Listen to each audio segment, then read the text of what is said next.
ഒരുപാട് മുൻഗാമികളായ മഹദിമാര് ധരിച്ചിരുന്ന പുണ്യമായ വസ്ത്രമാണ് ഫർദ. അതിനെ നീ തരം താഴ്ത്തല്ലേ, അതിനെ ഒരു മറയാക്കല്ലേ, ഈ ഉമ്മത്തിനെ നാണം കെടുത്തല്ലേ. എന്റെ പ്രിയപ്പെട്ട പെങ്ങള്, ഇതുപോലെയുള്ള പരിപാടികൾ നീ കാണിക്കുമ്പോ സർവ്വതും മറന്ന് യൂട്യൂബിലേക്ക് അതാ വീഡിയോ പിടിച്ചിടുന്ന എന്റെ പ്രിയപ്പെട്ട പെങ്ങളോട് പറയുകയാ, പറഞ്ഞവനെ പറയാൻ പാടില്ലല്ലോ, പറഞ്ഞാല് പറയുന്നവനെ നാണം കെടുത്തുന്ന കാലമാണല്ലോ. നീ ധരിക്കുന്ന ഈ ഫർദയൊന്ന് ഊരി മാറ്റണേ മോളെ. ഈ ഫർദ ധരിച്ചുകൊണ്ട് നീ ഈ പരിപാടി കാണിക്കരുത്. ഈ വൃത്തികേടുകൾ ഈ ഫർദ ധരിച്ചുകൊണ്ട് കാണിക്കരുത്. കാരണം നീ ഇട്ടിരിക്കുന്ന ഫർദയ്ക്കൊരു മഹത്വമുണ്ട്, അതിനൊരു സ്ഥാനമുണ്ട്, അതിനൊരു വിലയുണ്ട്. ആ ഫർദ പെങ്ങളെ ആര് ധരിച്ചതെന്നറിയോ? അല്ലാഹുവേ,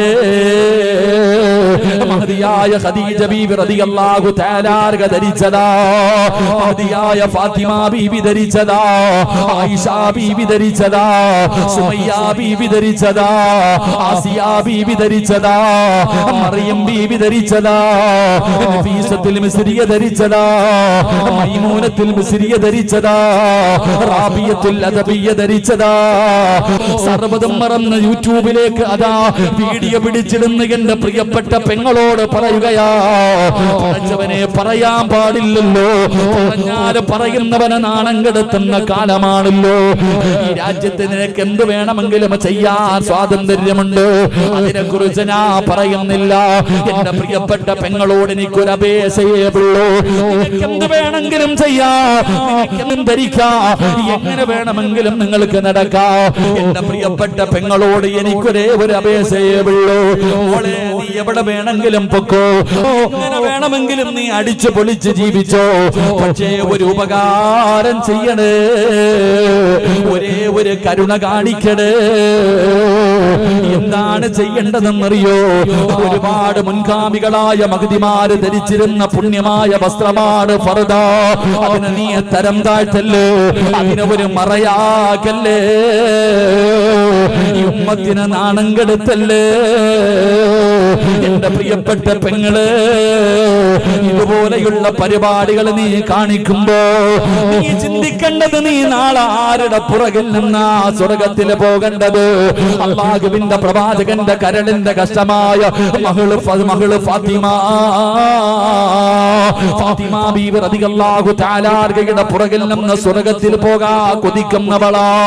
ആരാണ് ഫാത്തിമയെന്നറിയോ? അല്ലാഹുവിന്റെ പ്രവാചകന്റെ പൊന്നാര മകളാരെന്നറിയോ? മരിക്കുന്നതിന്റെ തലേ ദിവസം തന്റെ പ്രിയപ്പെട്ട ഭർത്താവിന്റെ കയ്യിൽ പിടിച്ചിട്ട് ഫാത്തിമ ബീവി റളിയല്ലാഹു തആല അൻഹ അവിടെന്ന് പറയുന്നു, അലിയേ, ഞാൻ മരിച്ചു കഴിഞ്ഞാൽ പകല് എന്നെ, രാത്രിയിൽ എന്നെ, പകലെന്നെ കബറടക്കരുത്, എന്നെ പകല് കബറടക്കരുത്, എന്നെ രാത്രിയിലെ കബറടക്കാവോ? അലിയാല് തങ്ങൾ ചോദിച്ചു, ഫാത്തിമ എന്തുകൊണ്ടാണ് പകല് കബറടക്കരുതെന്ന് പറയാനുള്ള കാരണമെന്താ? ആ സമയത്ത് ഫാത്തിമ ബീബി റളിയല്ലാഹു തആല അൻഹ പറയുകയാ, എന്റെ കഫം പൊതിയുന്നത്, എന്റെ മയ്യത്ത് ചുമക്കുന്നത്, എന്റെ മയ്യത്ത് കബറിൽ ഇറക്കി വെക്കുന്നത് അന്യ പുരുഷന്മാരാണല്ലോ അലിയേ. പകലാണ് എന്നെ കബറടക്കുന്നതെങ്കിൽ എന്റെ മയ്യത്ത് പൊതിയുമ്പോ, എന്റെ മയ്യത്ത് ചുമക്കുമ്പോ, എന്റെ മയ്യത്ത് കബറിൽ ഇറക്കി വെക്കുമ്പോ അന്യ പുരുഷന്മാർ എന്റെ ശരീരത്തിന്റെ വടിവ് കാണുമല്ലോ. എനിക്കത് ഇഷ്ടമല്ല അലിയേ.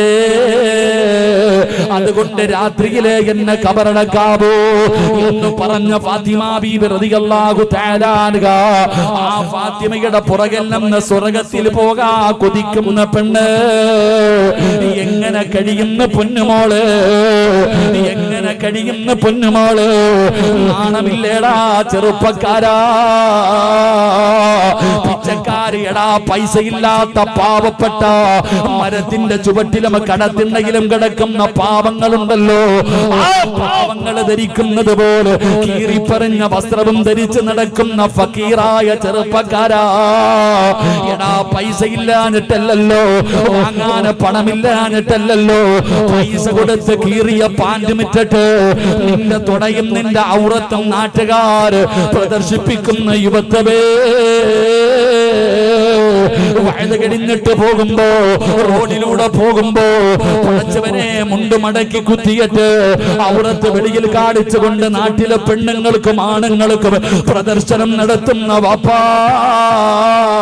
എന്ത് വസ്ത്രം വേണമെങ്കിലും ധരിക്കാ, എങ്ങനെ വേണമെങ്കിലും നടക്കാ, ഈ രാജ്യത്ത് കേസില്ലല്ലോ. ഒരു പെണ്ണ് വ്യഭിചരിച്ചാ പോലും കേസില്ലാത്ത രാജ്യമല്ലേ. അതുകൊണ്ട് എന്റെ പ്രിയപ്പെട്ടവരോട് പറയുകയാണ്, നിങ്ങൾ ആരെയും ഞാൻ നന്മ പഠിപ്പിക്കാൻ വരുന്നില്ല. എന്റെ പ്രിയപ്പെട്ടവരെ, നിങ്ങൾ ആരോടും ഞാൻ വാശി കാണിക്കുന്നില്ല. എങ്ങനെ വേണമെങ്കിലും നടന്നോ, എങ്ങനെ വേണമെങ്കിലും ജീവിച്ചോ, അതിനുള്ള അവകാശം നിനക്കുണ്ടല്ലോ, അതിനുള്ള സ്വാതന്ത്ര്യമുണ്ടല്ലോ. പക്ഷേ ഖുർആനിലെ ഒരായത്ത് നീ മറക്കരുത്. ചെറുപ്പക്കാരോട് എനിക്ക് പറയാറുള്ളത്, ഉപ്പമാരോട് എനിക്ക് പറയാറുള്ളത്, നിങ്ങളെ മറക്കല്ലേടി പൊന്നുമോള്. വിവാഹ വീട്ടിലേക്ക് കടന്നു പോകുമ്പോ, ഫംഗ്ഷനുകളിലേക്ക് കടന്നു പോകുമ്പോ സർവ്വതും മറന്ന് യൂട്യൂബിലേക്ക് അതാ വീഡിയോ പിടിച്ചിടുന്ന എന്റെ പ്രിയപ്പെട്ട പെങ്ങളോട് പറയുകയാ, പഠിച്ചവനെ പറയാൻ പാടില്ലല്ലോ, പറഞ്ഞാല് പറയുന്നവനെ നാണം കെടുത്തുന്ന കാലമാണല്ലോ. എന്റെ പ്രിയപ്പെട്ട പെങ്ങള്, എന്തു വേണമെങ്കിലും ചെയ്തോ, പക്ഷേ ഒരായത്ത് ഓർത്തു വെച്ചോ. അല്ലാഹുവിന്റെ വിശുദ്ധമായ ഖുർആനില് ഒരായത്ത് ഞാൻ നിനക്ക് പറഞ്ഞു തരാ. എന്ത് മറന്നാലും ഇത് മറക്കല്ലേ, എന്ത് മറന്നാലും ഇത് മറക്കല്ലേ. ഏതായത്തെന്നറിയോ? കരിമ്പാറയിൽ കുത്തിവെക്കുന്നത് പോലെ നിങ്ങളുടെ ഹൃദയങ്ങളെ കുത്തിവെക്കാനുള്ള ആയത്താണ്. നിങ്ങൾ എന്തു മറന്നാലും ഇത് മറക്കരുത്. ഏതായത്താ? വത്തഖൂ യൗമന തുർജഊന ഫീഹി ഇലല്ലാഹ്. മറക്കല്ലേ വാപ്പാ, മറക്കല്ലേ ചെറുപ്പ. ആദം നബി സ്വർഗ്ഗത്തിലൂടെ ഇങ്ങനെ നടക്കുകയായി. ആദമുസ്കുൻ അൻത വസൗജുകൽ ജന്ന വകുലാ മിൻഹാ റഗദൻ ഹൈസു ശഅതുമാ വലാ തഖറബാ ഹാദിഹി ശജറ ഫതകൂനാ മിനൽ ളാലിമീൻ. ആദം നബി സ്വർഗ്ഗത്തിലൂടെ ഇങ്ങനെ നടക്കുന്നുണ്ട്. പഴങ്ങൾ, അല്ലാഹുവേ തോട്ടങ്ങൾ, അരുവികൾ, പുഴകൾ, മനോഹരമായ സ്വർഗ്ഗം ഇങ്ങനെ കണ്ട് ആസ്വദിച്ചു ആസ്വദിച്ചു ആസ്വദിച്ചു നടക്കുകയാ. ഒരു ദിവസം അല്ലാഹു ചോദിക്കുന്നു, ആദമേ, എന്താ നിനക്കൊരു സന്തോഷമില്ലാത്ത? ഈ സ്വർഗം തന്നിട്ട് പോലും നിനക്ക് എന്തേ ഒരു സന്തോഷമില്ലാത്ത?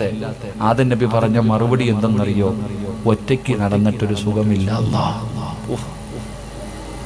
സ്വർഗത്തിൽ കിടക്കുന്ന ആദം നബി അള്ളാഹിനോട് പറയുകയാ, ഇതൊക്കെ എനിക്ക് കിട്ടിയിട്ടും എന്തോ ഒരു കുറവുള്ളതുപോലെ. ഹവ്വാ റളിയല്ലാഹു തആല അൻഹുവിനെ കൊടുത്തപ്പോഴാണ് ആദം നബി പറഞ്ഞത്, ഇപ്പോഴാ റെഡിയായതെന്ന്. അള്ളാഹു ഈമാൻ നൽകുമാറാകട്ടെ. ഇതാണ് ഭാര്യയും ഭർത്താവും. സ്വർഗത്തിനേക്കാളും വലുതാ സഹോദര ദുനിയാവിലെ ജീവിതം.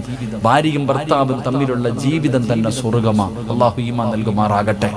കാരണം ഖുർആൻ പറഞ്ഞത്, അള്ളാഹുവിന്റെ പരിശുദ്ധമായ ഖുർആൻ പറഞ്ഞ എന്തെന്നറിയോ? വിവാഹം കഴിച്ചാൽ സമാധാനം കിട്ടുമെന്ന. എല്ലാവരും ചോദിക്കുക, എന്തിനാ പെണ്ണ് കെട്ടണേ? പൈസക്കാണോ? അല്ലടാ. വിവാഹം കഴിക്കുന്നവന് 3 കാര്യങ്ങൾ ഉണ്ടാകും. ഒന്ന്, അവൻ അള്ളാഹു സമാധാനം കൊടുക്കുമെന്ന് അള്ളാഹുവിന്റെ വിശുദ്ധ ഖുർആൻ. അള്ളാഹു നമുക്ക് ഈമാൻ നൽകുമാറാകട്ടെ. കല്യാണം കഴിച്ചാൽ എന്ത് കിട്ടും? പറയടോ, എന്ത് കിട്ടും? ഉറക്കപ്പറ, എന്ത് കിട്ടും? നിങ്ങൾ എന്താ പറയണത്? പെണ്ണ് കെട്ടിയപ്പോഴാ അത് പോയെന്ന്. കല്യാണം കഴിച്ച സമാധാനം കിട്ടുമെന്ന് അള്ള പറയുന്നു. നീ പറയുന്നു, ഉസ്താദേ, ഈ സാധനം എന്നാണോ എന്റെ തലയിൽ കയറിയത് അന്നത്തോടു കൂടി അത് പോയെന്ന്. ഇതാണ് നമ്മൾ പറയണത്. കാരണം എന്ത്? നീ ജീവിക്കുന്നത് നോവല് നോക്കിയിട്ടാ, അല്ലെങ്കിൽ ഏതെങ്കിലും സ്റ്റോറികൾ വായിച്ചിട്ട്, അല്ലെങ്കിൽ സീരിയലിൽ കടന്ന് അഭിനയിക്കുന്നത് പോലെ ജീവിക്കണം വെച്ചാൽ നടക്കോ?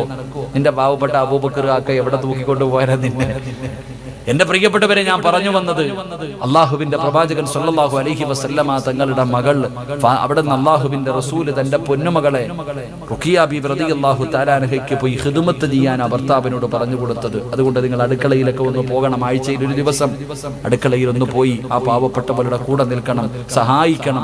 അള്ളാഹു നമുക്ക് ഈമാൻ നൽകുമാറാകട്ടെ. ഭാര്യയ്ക്ക് ഖിദ്മത്ത് ചെയ്തു കൊടുക്കണം. അവളെ നമ്മൾ ആദരിക്കാൻ പഠിക്കും. ഭാര്യ ആദരിക്കണമെന്ന് എന്താ ഒരു കരിയണ തീവല്ല കത്തുന്നുണ്ടോ? ഭാര്യ ആദരിക്കാൻ പഠിക്കണം, പെണ്ണിനെ ആദരിക്കാൻ പഠിക്കണം. അല്ലാഹു നമുക്ക് ഭാഗ്യം നൽകുമാറാകട്ടെ. അത് പിന്നീട് എപ്പോഴെങ്കിലും വേണ്ടത് പറയാം, ഇപ്പൊ സമയമില്ല. അപ്പൊ രണ്ടാമത്തെ കാര്യം, എന്റെ പ്രിയപ്പെട്ട സഹോദരങ്ങളെ, അല്ലാഹുവിന്റെ പ്രവാചകൻ അവിടുന്ന് പറഞ്ഞു തരികയാണ്, ലോകത്ത് കടന്നു വന്ന 1,24,000 പരം വരുന്ന പ്രവാചകന്മാര്, ആ പ്രവാചകന്മാരുടെ 2 പെൺമക്കളെ വിവാഹം കഴിക്കാൻ ഭാഗ്യം കിട്ടിയ ഏക മനുഷ്യരാണെന്നറിയുമോ? മഹാനായ സയ്യിദുനാ ഉസ്മാൻ ഇബ്നു അഫ്ഫാൻ റളിയല്ലാഹു തആല അൻഹു. ഉസ്മാൻ തങ്ങളുടെ ജീവിതത്തിൽ ഉണ്ടായിരുന്ന 3ാമത്തെ ഗുണമെന്തെന്നറിയുമോ? പടച്ചറബ്ബേ, ഒരുപാട് സമ്പത്ത് ഉണ്ടായിരുന്ന സ്വഹാബിയാണ്. അല്ലാഹു ഒരുപാട് സമ്പത്ത് കൊടുത്ത സ്വഹാബിയാ. പക്ഷേ അല്ലാഹു കൊടുത്തത് അല്ലാഹുവിന് തന്നെ തിരിച്ചു കൊടുക്കാൻ വല്ലാത്ത ഒരു മനസ്സുണ്ടായിരുന്നു. അല്ലാഹുവേ, മഹാനായ നബി മുഹമ്മദ് മുസ്തഫ സല്ലല്ലാഹു അലൈഹി വസല്ലമ തങ്ങളെ മസ്ജിദുൻ നബവിയിൽ ഇരുന്നിട്ട് പ്രവാചകൻ അവിടുന്ന് ചോദിച്ചു, സഹാബ, യുദ്ധത്തിന് വേണ്ടി തയ്യാറെടുക്കുകയാണ്, അതുകൊണ്ട് മുസ്ലിമീങ്ങളെ സഹായിക്കണം. ആരാണ് സഹായിക്കുന്നത്? ആരാണ് സഹായിക്കുന്നത്? അല്ലാഹുവിന്റെ പ്രവാചകനെ പള്ളിക്കകത്തിരുന്ന് ചോദിക്കുമ്പോ ഉസ്മാൻ റളിയല്ലാഹു തആല അൻഹു ചാടി എഴുന്നേൽക്കുകയാണ്. നഅം യാ റസൂലല്ലാഹ്, ഞാനുണ്ട് നബിയേ. 100 ഒട്ടകങ്ങളും ആ ഒട്ടകത്തിന്റെ മുകളിൽ വെക്കാനുള്ള കട്ടിലും ഞാൻ തരാ നബിയേ. 100 ഒട്ടകങ്ങളും അതിന് ആവശ്യമുള്ള സാധനങ്ങൾ ഞാൻ തരാ. അല്ലാഹുവിന്റെ പ്രവാചകൻ അവിടുന്ന് ദുആ ചെയ്യുകയാ.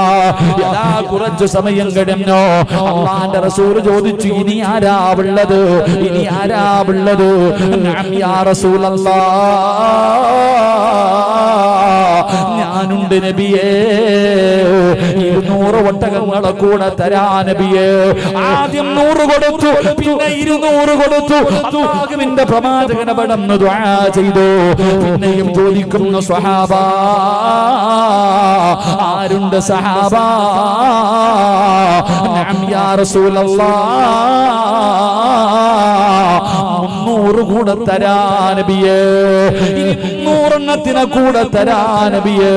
അല്ലാഹുവിന്റെ പ്രവാചകൻ അവിടുന്ന് ദുആ ചെയ്യുകയാണ്. സ്വഹാബികൾ പറഞ്ഞത് എന്തെന്നറിയോ? അല്ലാഹുവിന്റെ പ്രവാചകനെ ചോദിച്ചു കൊണ്ടിരുന്നെങ്കിൽ ഉസ്മാൻ തങ്ങൾ തന്റെ സമ്പത്ത് മുഴുവനും കൊടുക്കുമായിരുന്നു. അതിനും മടിയില്ലാത്ത സഹാബിയാ, അതിനും മടിയില്ലാത്ത സഹാബിയാ. അല്ലാഹുവിന്റെ പ്രവാചകന് തബൂക്ക് യുദ്ധത്തിന് വേണ്ടി പിരിവ് നടത്തുമ്പോ, റസൂലുള്ളാഹി പിരിക്കുമ്പോ ഉസ്മാൻ തങ്ങൾ പറഞ്ഞു, നബിയേ, 900 അവിടെന്ന് പറയുകയാണ്, 950 ഒട്ടകങ്ങളെ തരാ നബിയേ. 50 കുതിരകളെ തരാ നബിയേ. 10,000 സ്വർണ്ണ നാണയം തരാ നബിയേ. അംബാനിയുടെ പണത്തിന്റെ വലിപ്പം കണ്ട് ഞെളിയുന്ന മനസ്സാ മോനെ. അവനൊന്നും ഉസ്മാൻ തങ്ങളുടെ മുന്നിൽ ആരുമായിരുന്നില്ല. 950 ഒട്ടകങ്ങള്, 50 കുതിരകള്, 10,000-ഓളം വരുന്ന സ്വർണ്ണ നാണയം ഞാൻ തരാ നബിയേ. ഉസ്മാൻ തങ്ങൾ അങ്ങനായിരുന്നു. പടച്ചവനെ, അതാ നിങ്ങൾ ഇന്ന് മക്കത്തും മദീനത്ത് പോകുമ്പോ ഒരുപാട് കിണറുകൾ കാണുമല്ലോ. ഉസ്മാൻ തങ്ങളുടെ പേരുള്ള ഒരു കിണർ കാണുമല്ലോ. അല്ലാഹുവേ, ഒരു യഹൂദിയുടെ കയ്യിലിരുന്ന കിണറാട്, ഒരു യഹൂദിയുടെ കയ്യിലിരുന്ന കിണറാ. മുസ്ലിമീങ്ങൾക്ക് വെള്ളം കോരാൻ സമ്മതിക്കുന്നില്ല, മുസ്ലിമീങ്ങൾക്ക് വെള്ളം കൊടുക്കാൻ സമ്മതിക്കുന്നില്ല. അല്ലാഹുവിന്റെ പ്രവാചകൻ സല്ലല്ലാഹു അലൈഹി വസല്ലമ തങ്ങൾ ചോദിച്ചു, ആരാ ഈ കിണർ വാങ്ങിച്ചു കൊടുക്കുക? ഉസ്മാൻ റളിയല്ലാഹു തആല അൻഹു ആ മനുഷ്യന്റെ അടുക്കൽ പോയിട്ട് ചോദിച്ചു, എത്ര രൂപ വേണം? 35,000 വെള്ളി നാണയം എണ്ണി അങ്ങോട്ട് കൊടുത്തു. 35,000 വെള്ളി നാണയം എണ്ണിക്കൊടുത്തിട്ട് ആ മനുഷ്യൻ ആ കിണർ വാങ്ങിയിട്ട് മുത്തുനബിയുടെ കയ്യിൽ മുത്തുനബി സല്ലല്ലാഹു അലൈഹി വസല്ലമ തങ്ങളോട് പറഞ്ഞു, നബി ആ കിണർ ഞാൻ വാങ്ങി മുസ്ലിമീങ്ങൾക്ക് വേണ്ടി ഞാൻ കൊടുത്തു, ആർക്ക് വേണമെങ്കിലും വരാം. അതാ മനസ്സ്. അള്ളാഹുവിന്റെ പരിശുദ്ധമായ മക്കയും മദീനയും കഅബയൊക്കെ നമ്മൾ കഅബാലയത്തിൽ പോകുമല്ലോ, ആ കഅബയുടെ പുനർനിർമ്മാണം നടക്കുമ്പോ എന്റെ പ്രിയപ്പെട്ടവരെ ആര് ചോദിച്ചോ ആ ചോദിച്ച പൈസ കൊടുത്തിട്ടാ വാങ്ങിയത്. ആ ചോദിച്ചത് എത്ര രൂപയാണോ ആ സ്ഥലത്തിന് വേണ്ടി ഉടമ ചോദിച്ച പൈസ കൊടുത്തിട്ട് മഹാനായ ഉസ്മാൻ റളിയല്ലാഹു തആല അൻഹു ആ കഅബാലയത്തിന്റെ വിപുലീകരണത്തിന് വേണ്ടി സ്ഥലം വാങ്ങി കൊടുത്തത് എന്ന് ചരിത്രം പഠിപ്പിക്കുന്നു. നമ്മളെങ്ങാണ് ഒരു വട്ടം പള്ളിക്ക് 5 രൂപ കൊടുത്തിട്ടുണ്ടെങ്കിൽ ചോദിക്കും, പണ്ട് തന്നില്ലേ? എടാ പള്ളിയുടെ പിരിവ് നടക്കുന്ന വല്ലതും താടാ, കഴിഞ്ഞ പിരിവിന് തന്നില്ലേ? തീർന്നു അതോടുകൂടി. നമുക്കങ്ങനെ ചോദിച്ചാൽ കൊടുക്കാൻ നമുക്ക് മനസ്സില്ല. എന്റെ പ്രിയപ്പെട്ടവരെ, അള്ളാഹു തന്ന സമ്പത്ത് അള്ളാഹിക്ക് തന്നെ കൊടുക്കുന്ന ഒരു മനസ്സ് അത് എല്ലാവർക്കും ഉണ്ടാകണമെന്നില്ല. അത് എല്ലാവർക്കും കഴിയില്ല. ചിലപ്പോ കോടിക്കണക്കിന് ആസ്തിയുള്ളവന് ചിലപ്പോ അതിനുള്ള മനസ്സുണ്ടാകണമെന്നില്ല.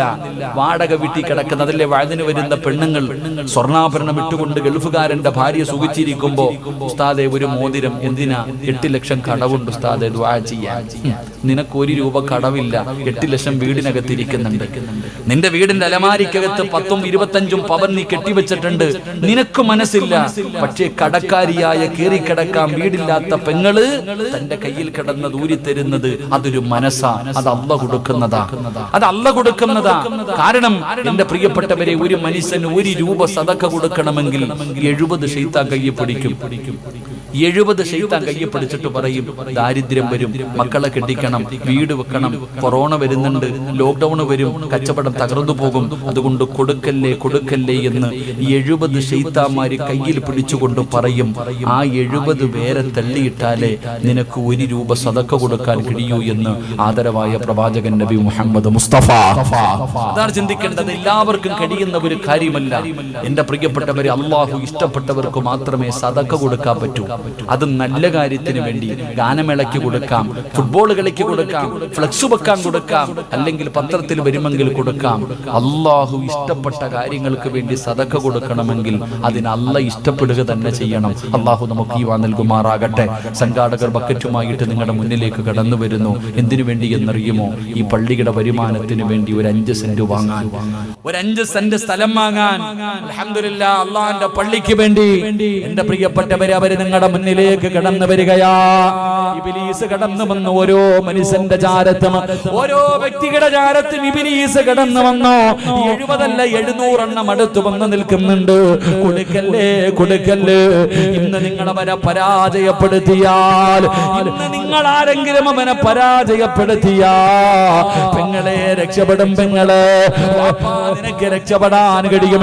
ഇന്ന് അവരെ പരാജയപ്പെടുത്തിയാ, മരണസമയത്ത് നിന്നെ പിഴപ്പിക്കാൻ വരുമ്പോ അവനെ പരാജയപ്പെടുത്താൻ നമുക്ക് കഴിയുമല്ലോ. അല്ലാഹുവിന്റെ പ്രവാചകൻ പറഞ്ഞു, സദഖത്തു റദ്ദുൽ ബലായ, സദഖ വിപത്തുകളെ തട്ടിമാറ്റുമെന്നാണ്. സദഖ വിപത്തുകളെ തട്ടിമാറ്റുമെന്നാണ്. എന്റെ പ്രിയപ്പെട്ടവരെ, നിനക്ക് വരാനിരിക്കുന്ന മാരകമായ രോഗങ്ങളും അപകടങ്ങളും ഇതൊക്കെ തട്ടിമാറ്റാൻ സദഖയ്ക്ക് കഴിയുമല്ലോ. ക്യാൻസർ മരുന്നില്ലെന്ന് ആരാ പറഞ്ഞത്? ഏത് രോഗത്തിനും മരുന്നുണ്ട് പെങ്ങള്, ഏത് രോഗത്തിനും മരുന്നുണ്ട് പെങ്ങള്. അല്ലാഹുവിന്റെ പ്രവാചകൻ അവിടെന്ന് പറഞ്ഞു, അല്ലാഹുവിന് ചില അടിമകളുണ്ട്, അവര് രോഗം വന്നാ സദഖ കൊണ്ട് ചികിത്സിക്കുമെന്ന് നബി മുഹമ്മദ് മുസ്തഫ സല്ലല്ലാഹു അലൈഹി വസല്ലമ തങ്ങൾ പറയുമ്പോ, സത്യമല്ലേ മോളെ പറഞ്ഞത്? ഉസ്താദേ, എന്റെ ടെസ്റ്റിന് അയച്ചിട്ടുണ്ട്, എന്റെ ശരീരത്തിൽ ഒരു മുഴയുണ്ട്, ഡോക്ടർ ടെസ്റ്റിന് അയച്ചിരിക്കുകയാ, ക്യാൻസർ ആണോ എന്നറിയാ.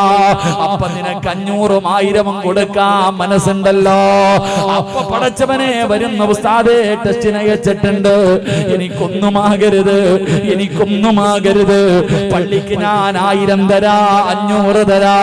എന്തിനാ കാത്തിരിക്കുന്നത്? എന്തിനാ കാത്തിരിക്കുന്നത്? ഗൾഫിൽ കിടക്കുന്ന ഭർത്താവിനോട് അറബി പറഞ്ഞിന് നാട്ടിൽ പൊക്കോ, ജോലിയിൽ നിന്ന് പിരിച്ചുവിടാ പോകുകയാണ്. പാവങ്ങളെ വീടിന്റെ മുന്നിൽ വന്ന് ചോദിച്ചപ്പോ കൊടുക്കാത്തവർ, ജോലി നഷ്ടപ്പെടുമെന്ന് കേൾക്കുമ്പോ പള്ളിക്ക് കൊടുക്കാൻ തയ്യാറാകുന്നില്ലോ. എന്തിനാ കാത്തിരിക്കുന്നത്? എന്തിനാ അതുവരെ കാത്തിരിക്കുന്നത്? സദഖത്തുറത്തുൽ ബലായ, സദഖ വിപത്തിനെ തട്ടിമാറ്റുമെന്നാണ്. ഇവര് നിങ്ങളുടെ മുന്നിലേക്ക് കടന്നു വരികയാ. അവർക്ക് വീട് വെക്കാനല്ല, അവർക്ക് അടിച്ചു പൊളിക്കാനല്ല, അവർക്ക് സുഖിക്കാനല്ല, അല്ലാഹുവിന്റെ പള്ളിയുടെ ഒരു വരുമാനത്തിന് വേണ്ടി ഒരു സെന്റ് ഭൂമി വാങ്ങാനോ. എന്റെ പ്രിയപ്പെട്ടവരെ, കഴിയുമോ? അത് നിങ്ങൾക്ക് കഴിയുമോ? അല്ലാഹുവേ, ആരെല്ലാം സദഖ കൊടുക്കുന്നുണ്ടോ അവരുടെ ദുനിയാവും ആഖിറവും രക്ഷപ്പെടുത്തണേ അല്ലാ. ഏതെങ്കിലും മാരകമായ ക്യാൻസർ പോലെ, ട്യൂമർ പോലെ, കിഡ്നി രോഗം, കരൾ രോഗം, ഏതെങ്കിലും രോഗത്തിന്റെ അണുക്കൾ അവരുടെ ശരീരത്തിലുണ്ടോ?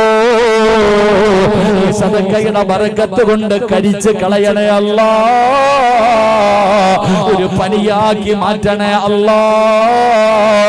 സമ്പാദിച്ചത് മുഴുവനും വിറ്റ് ചികിത്സിച്ചാൽ മാറാത്ത ഒരു രോഗവും കൊടുക്കല്ലേ അല്ലാ. ഉസ്മാൻ റളിയല്ലാഹു തആല അൻഹു തന്റെ സമ്പത്ത്, അള്ളാഹു കൊടുത്ത സമ്പത്ത് മുഴുവനും അള്ളാഹുവിന്റെ ദീനിന് വേണ്ടി കൊടുക്കാനുള്ള ഒരു മനസ്സ്, അതെല്ലാവർക്കും ഉണ്ടാകണമെന്നില്ല, അത് എല്ലാവർക്കും ഉണ്ടാകണമെന്നില്ല. അപ്പൊ മഹാനവറുകൾക്ക് ഉണ്ടായിരുന്ന മൂന്നാമത്തെ ഗുണം അതായിരുന്നു. അള്ളാഹു നമുക്ക് ഈമാൻ നൽകുമാറാകട്ടെ. 4, എന്റെ പ്രിയപ്പെട്ട സഹോദരങ്ങളെ, മഹാനായ സയ്യിദുനാ ഉസ്മാൻ ഇബ്നു അഫ്ഫാൻ റളിയല്ലാഹു തആല അൻഹുവിന്റെ ചരിത്രം അവിടെ വായിച്ചു നോക്കുമ്പോ അവിടുത്തെ ജീവിതത്തിൽ ഉണ്ടായിരുന്ന 4ാമത്തെ ഗുണമെന്തെന്നറിയുമോ? അല്ലാഹുവിനെ വല്ലാത്ത പേടിയാ. തങ്ങൾക്ക് അല്ലാഹുവിനെ വല്ലാത്ത പേടിയായിരുന്നു. എന്റെ പ്രിയപ്പെട്ട ചെറുപ്പക്കാരാ, അല്ലാഹുവിനെ വല്ലാത്ത ഭയമായിരുന്നു. പടച്ച റബ്ബിന്റെ മുന്നിലേക്ക് കടന്നു പോകുന്നത് ഓർത്തിട്ട് വല്ലാത്ത പ്രയാസമായിരുന്നു. എന്റെ പ്രിയപ്പെട്ടവരെ, നിങ്ങളെ ചരിത്രം എടുത്തു നോക്കൂ. ഉസ്മാൻ റളിയല്ലാഹു തആല അൻഹുവിന്റെ ഭയത്തെ കുറിച്ച് അറിയണമെങ്കിൽ ഉസ്മാൻ റളിയല്ലാഹു തആല അൻഹുവിന്റെ മുന്നിൽ ഖബറിനെ കുറിച്ച് പറഞ്ഞു കഴിഞ്ഞാൽ അല്ലാഹുവേ,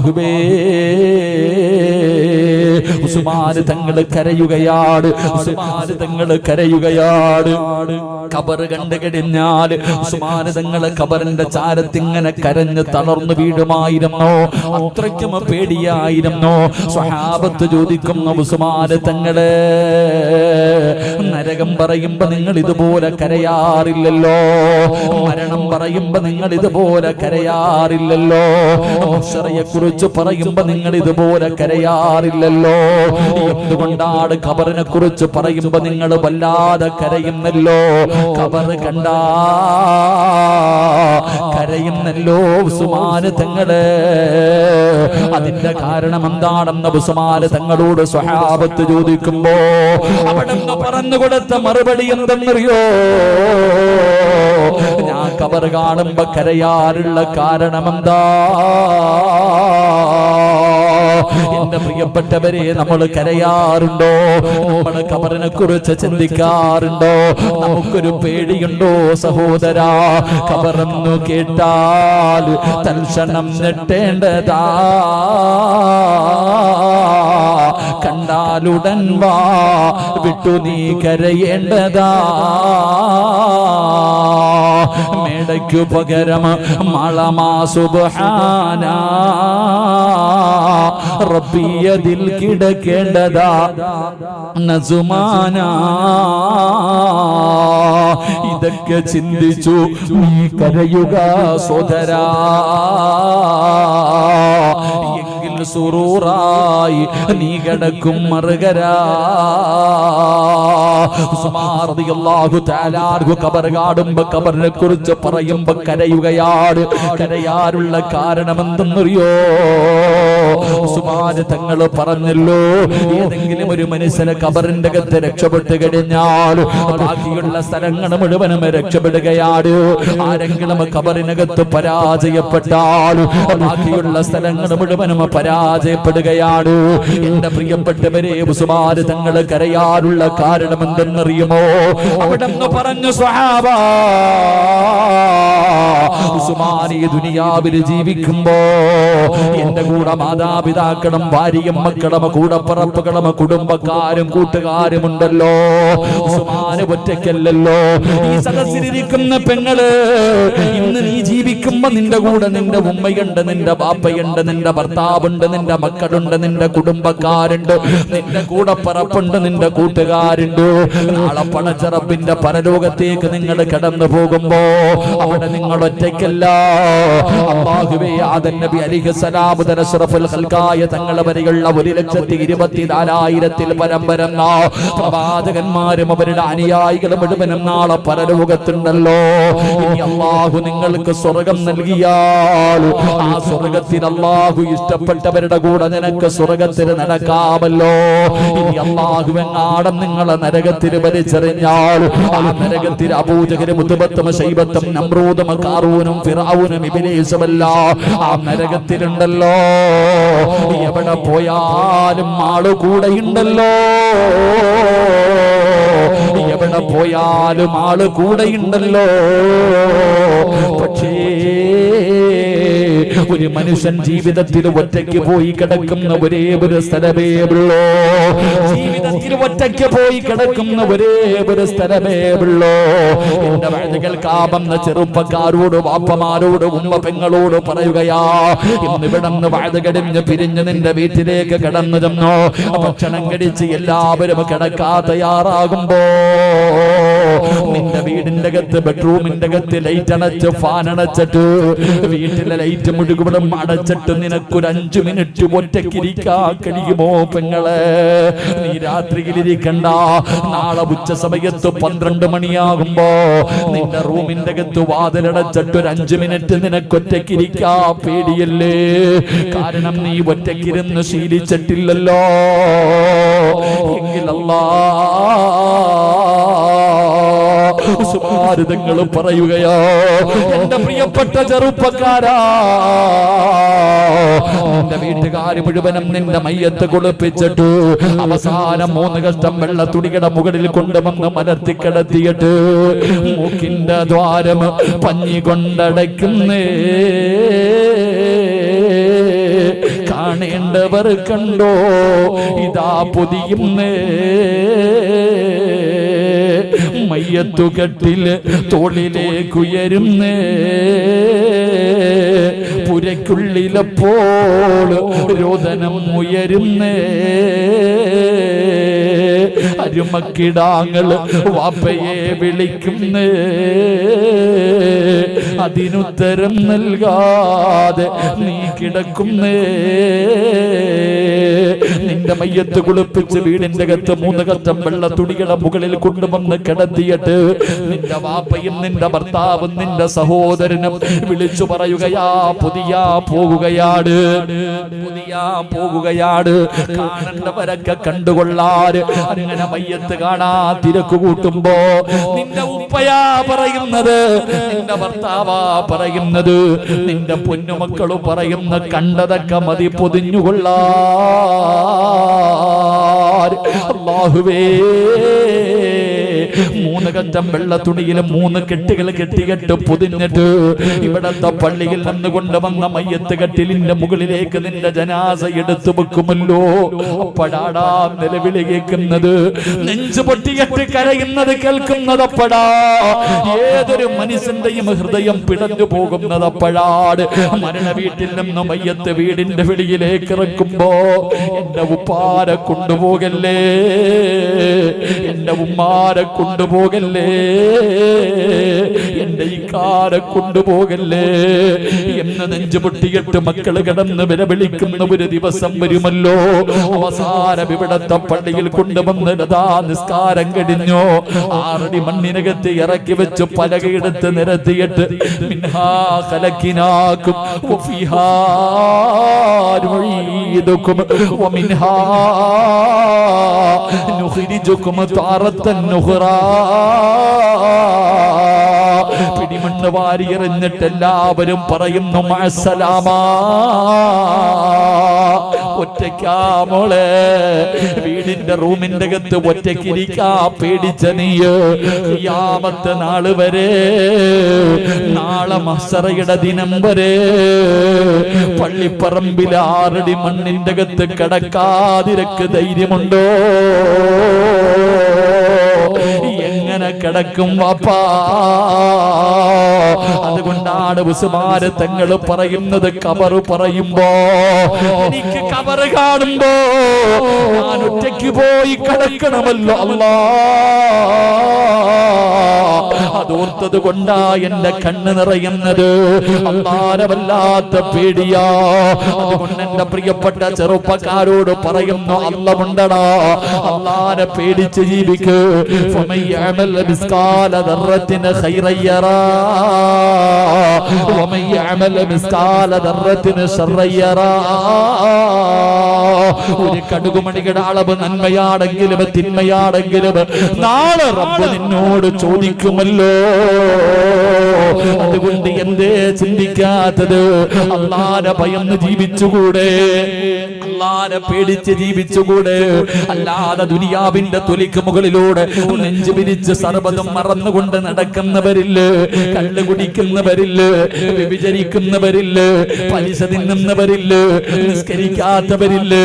വാപ്പാ, പ്രായം ചെന്നിട്ട് പോലും നിനക്ക് നന്നാകാൻ കഴിയാത്തത് എന്തുകൊണ്ടോ? അതുകൊണ്ട് എന്റെ പ്രിയപ്പെട്ടവരോട് പറയുന്നു, അല്ലാഹു ഹൃദയത്തിന്റെ അകത്ത് വരട്ടെ. പെങ്ങളെ, അല്ലാഹു കേറട്ടടി നിന്റെ ഹൃദയത്തിന്റെ അകത്ത്. അല്ലാഹുവിനെ കുറിച്ചുള്ള ഭയം നിന്റെ ഹൃദയത്തിന്റെ അകത്ത് വരട്ടെ. അല്ലാഹു നിന്റെ ഹൃദയത്തിന്റെ അകത്ത് കേറിയാൽ നിനക്ക് ഞാനൊരു ചരിത്രം പറഞ്ഞു തരട്ടെ. യൂസുഫ് നബി അലൈഹിസ്സലാമിന്റെയും സുലൈഖാ ബീവി റളിയല്ലാഹു തആല അൻഹ രണ്ടുപേരുടെയും ലവ് സ്റ്റോറി കേൾക്കാൻ കൊതിക്കുന്നവരല്ലേ?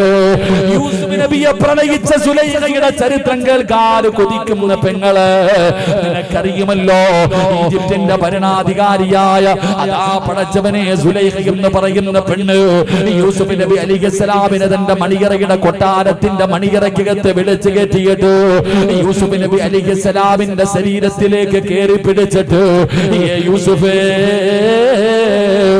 എനിക്ക് നിന്നെ വല്ലാത്ത ഇഷ്ടമാണ് യൂസുഫേ, എന്റെ മോഹമൊന്ന് സാധിച്ചു തരുമോ?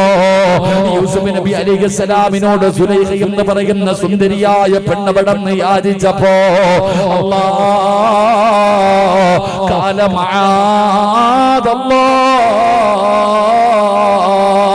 സുലൈഖ പേടിയാ, സുലൈഖ എനിക്ക് അല്ലാഹുവിനെ പേടിയാ സുലൈഖ. പറയണവടാ ചെറുപ്പക്കാരാ, പാപം ചെയ്യാൻ അവസരം കിട്ടുന്ന സമയത്ത്, തെറ്റ് ചെയ്യാൻ അവസരം കിട്ടുന്ന സമയത്ത് പറയണം, ഇന്നീ അഖാഫുല്ലാഹ്, എനിക്ക് അല്ലാഹുവിനെ പേടിയാ, എനിക്ക് അല്ലാഹുവിനെ പേടിയാ. നിനക്കറിയുമോ യൂസുഫ് നബിയെ കയറി പിടിച്ച സുലൈഖയുണ്ടല്ലോ, ആ സുലൈഖാ ബീവി റളിയല്ലാഹു തആല അൻഹ എന്തുകൊണ്ടാണ് യൂസുഫ് നബിയെ കയറി പിടിച്ചത്? സ്നേഹം കൂടിയത് കൊണ്ടല്ലോ, സ്നേഹം കൂടിയത് കൊണ്ടല്ലോ. യൂസുഫ് നബി അലൈഹിസ്സലാം വർഷങ്ങൾക്ക് ശേഷം ഈജിപ്തിന്റെ ഭരണാധികാരിയായി സുലൈഖാ ബീവിയെ വിവാഹം കഴിച്ചു. സുലൈഖാ ബീവിയെ വിവാഹം കഴിച്ചു. അത് മാത്രം കേട്ടാ പോരാ, യൂസുഫ് നബിയുടെയും സുലൈഖാ ബീവിയുടെ ചരിത്രത്തിന്റെ അവസാനം പഠിക്കൂ. യൂസുഫ് നബി അലൈഹിസ്സലാം സുലൈഖയെ വിവാഹം കഴിച്ചു. മണിയറക്കകത്ത് കടന്നു ചെന്നപ്പോ സുലൈഖ പരിഗണിക്കുന്നില്ല, സുലൈഖ സഹകരിക്കുന്നില്ല. യൂസുഫ് നബി അലൈഹിസ്സലാം ചോദിക്കുന്നു, സുലൈഖ, അല്ലാഹു ഹറാമാക്കിയപ്പോ എന്നോടുള്ള സ്നേഹം കാരണം നീ എന്നെ കേറി പിടിച്ചവളാ. ഇന്ന് അല്ലാഹു ഹലാലാക്കി തന്നല്ലോ, നീ എന്റെ ഭാര്യയാണല്ലോ, എന്ത് വേണമെങ്കിലും ചെയ്യാമല്ലോ സുലൈഖ. എന്തേ പരിഗണിക്കാത്തത്? എന്തേ സഹകരിക്കാത്തത്? സുലൈഖാ ബീവി റളിയല്ലാഹു തആല അൻഹ അവിടെന്ന് പറഞ്ഞ മറുപടി എന്തെന്നറിയുമോ? യൂസുഫേ, അന്ന് നിന്നെ കേറി പിടിക്കാനുള്ള കാരണം എന്തെന്നറിയോ?